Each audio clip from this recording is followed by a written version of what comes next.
Hey, what's up?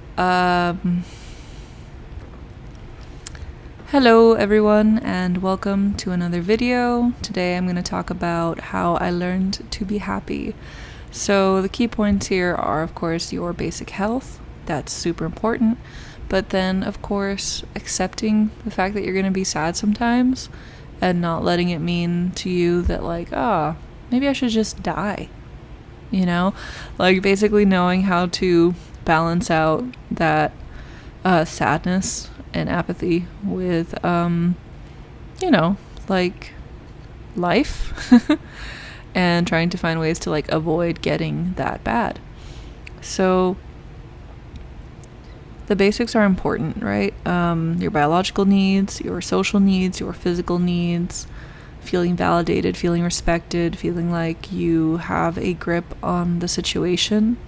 That's super important, if you're struggling to survive, struggling to feed yourself, struggling to, you don't have a shelter over your head, that's a huge problem, right? But, let's say you do have a shelter over your head, you have the internet bandwidth to watch this, you have a device, you are safe, you're comfortable, right? You feel like maybe you should be happy, but you're not. That's who my target audience is with this, right? So, how I learned to be happy is, of course, a multi-step process, but it kind of boils down to allowing myself to be happy, just letting that in, not feeling guilty for it, not feeling like I don't deserve it, feeling like, yeah, I do deserve to be happy. Yeah, I do deserve to feel good. And, at least as much as anybody else, and fuck anybody who wants to tell you otherwise. You only get one life, you only get one body, at least as far as I know, and you have to kind of make the most of that, pretty much. So self-confidence comes from knowing you can trust yourself. So when you promise yourself something, you must do it. You must do it. Being a good friend to myself makes me very happy. If I tell myself, okay, I'm going to do 10 minutes of my little traffic escape game on my phone, and then I'm going to go for a 10-minute walk. When that 10-minute alarm goes off and I'm supposed to be done playing my game, I'm going to get up and I'm going to put on my sneakers and I'm going to go for a walk, because that is how I prove that I am trustworthy. That is how I prove that if I promise myself I'm going to do something, I'm going to do it. I'm going to show up for myself. I'm going to make sure that I am giving myself that attention that I would give anybody else. When you say you're going to go to work, you're going to go to work, you're going to be there. You have to slowly start promising yourself little things, deciding what's important to you, what's a priority to you, and doing it. For me, that's deciding my bare minimums. And I've been trying to I've changed that definitely, over the course of my life. That changes. My priorities change. Right now, what my bare minimums are my work clothes, my basic hygiene, food, making sure my car has gas, getting 6 hours of sleep a night, having contact lenses or glasses, and a charged phone. And this is a little thing that's really important, is just making time to tell my family and friends that I love them. So that that all of those basic boxes that I know that I have available to check are checked, those are my bare minimums. If all of that is met, then I can feel more confident to go for a run or take my bike out or paint or draw or journal for my emotions. And of course, setting up therapy appointments, taking my meds, all of that is super critical. Those are my bare minimums. So I create systems to make that possible. I make systems to make that possible, right? So I label my drawers so that I know exactly where my socks go, where my underwear goes, where my work clothes go. Everything has its own proper place, and that's extremely satisfying. That makes it easy. That makes me happy.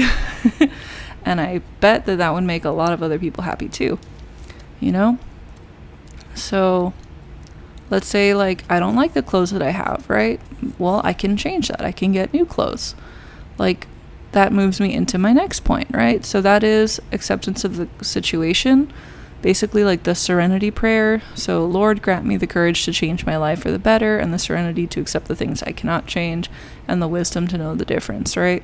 So there's things that you can change, there's things that you can't change, and there is an art to knowing the difference.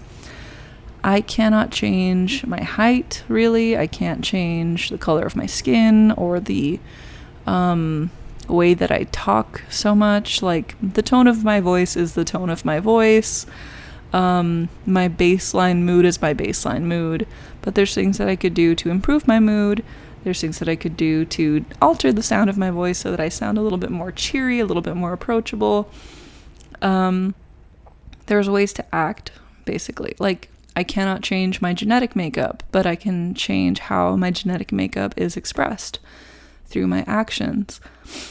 And it's just basically like starting to take control of your time, managing your resources. You know, it is an art, and it's a lifelong art, and it's a beautiful thing to do. That the more you do, the more you practice, finding where you can like close the gap between your dissatisfaction and your ultimate satisfaction.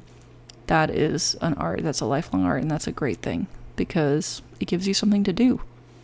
Have you ever played Minecraft and you get everything, like all of the resources that you need, and then like all you have left pretty much is to slay the Ender Dragon, and you never learned how to do that, so you're just kind of like wandering around? Exactly. So this is your Ender Dragon. This is your quest, is to figure out what you like can do and then do it. Now, let's say you don't know what you want to do, you don't feel like figuring it out, you're sad, you're anxious, you're afraid. Well, then pick an appropriate coping strategy. Waste time creatively while you wait for the storm to pass. That's like my next big tip, is just making sure that you minimize like self-destructive behavior in the name of avoiding your emotions.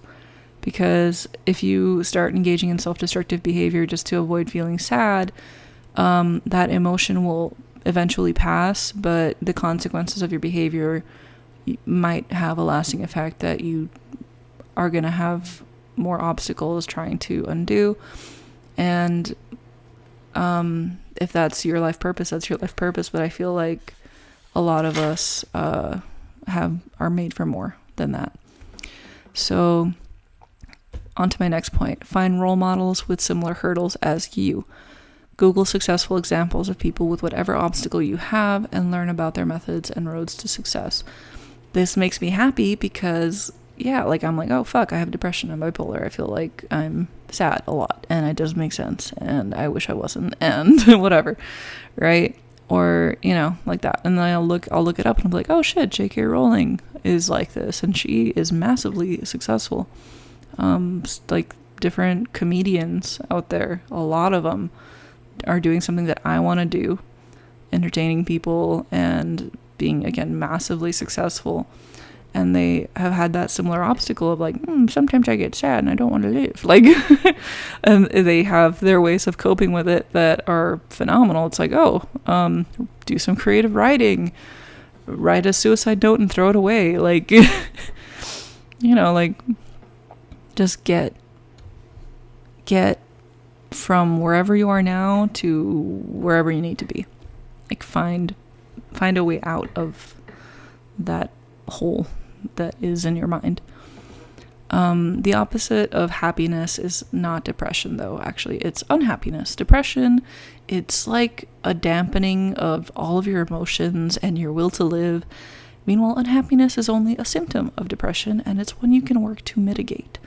Like, there's a lot of symptoms of depression. I'm not going to get into all of them right now, but unhappiness is one of them. There's plenty of people who seem really fucking happy, but they're experiencing all of these other symptoms of depression. And that sucks, because you're masking it so good that even you don't know that you're like sad. And I'm not going to go into that right now, but I'm going to move on to my next point, which is finding your purpose. Finding your purpose is a pretty good way to be happy if you know how to balance that out with everything that you need to do to survive, you know? lots of people with rough circumstances are happy because where there's a will, there's a way. Meaning, like, knowing that you will reach a certain goal, knowing your purpose, knowing that like you were put on this earth to do something and you're going to accomplish it no matter what you do. Like whether like literally I'm like, oh, I'm going to be a famous YouTuber.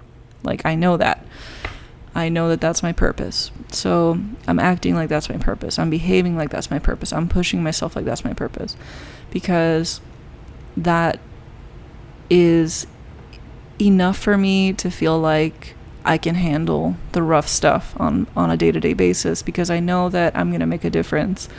You know, I know that I'm going to make high quality videos and that I'm going to help as many people as possible and find enough support online that I will always have a job, an income, a purpose, and a community. Like, feel free to steal my fucking purpose. I don't give a shit. I just want people to be happy. And like that's the long and short of it, man. Like, there's gonna be rough days, but those days will pass, and you just kind of gotta make sure that you don't fuck up your life in the meanwhile.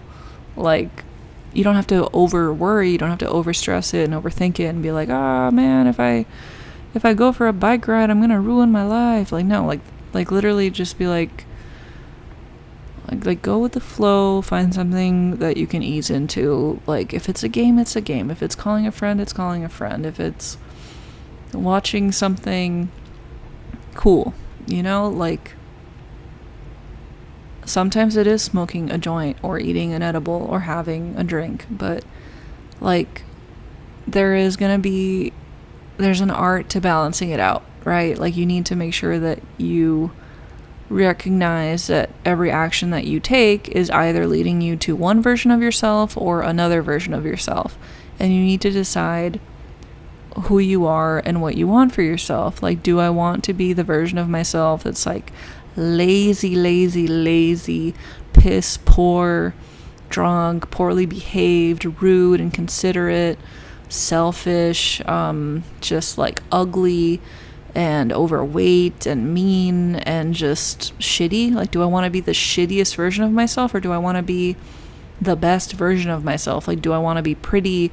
Do I want to be nice? Do I want to be respected by my peers and at least like by myself? Like, do I want to respect myself? Do I want to be able to look in the mirror and like what I see? Like, who do I want to be? And then like every action that you take either contributes to your worst persona or your best persona.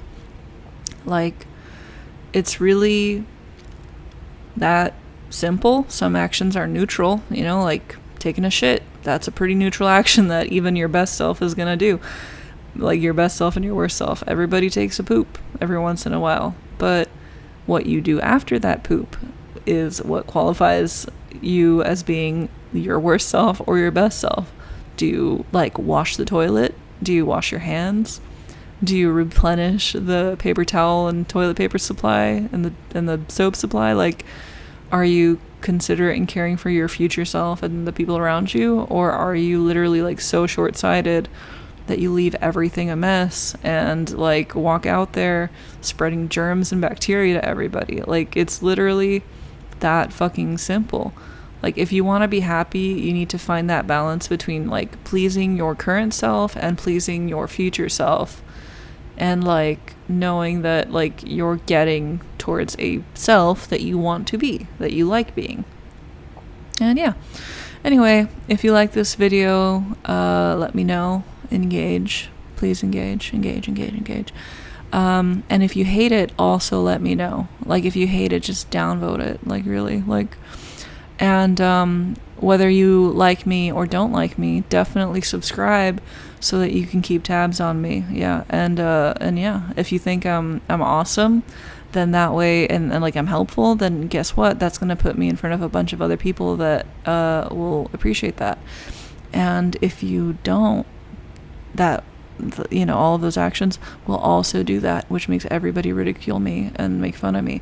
So whether you love Elvis or you hate Elvis, buy a fucking button. All right. Thank you so much for watching. Have a beautiful day, and subscribe.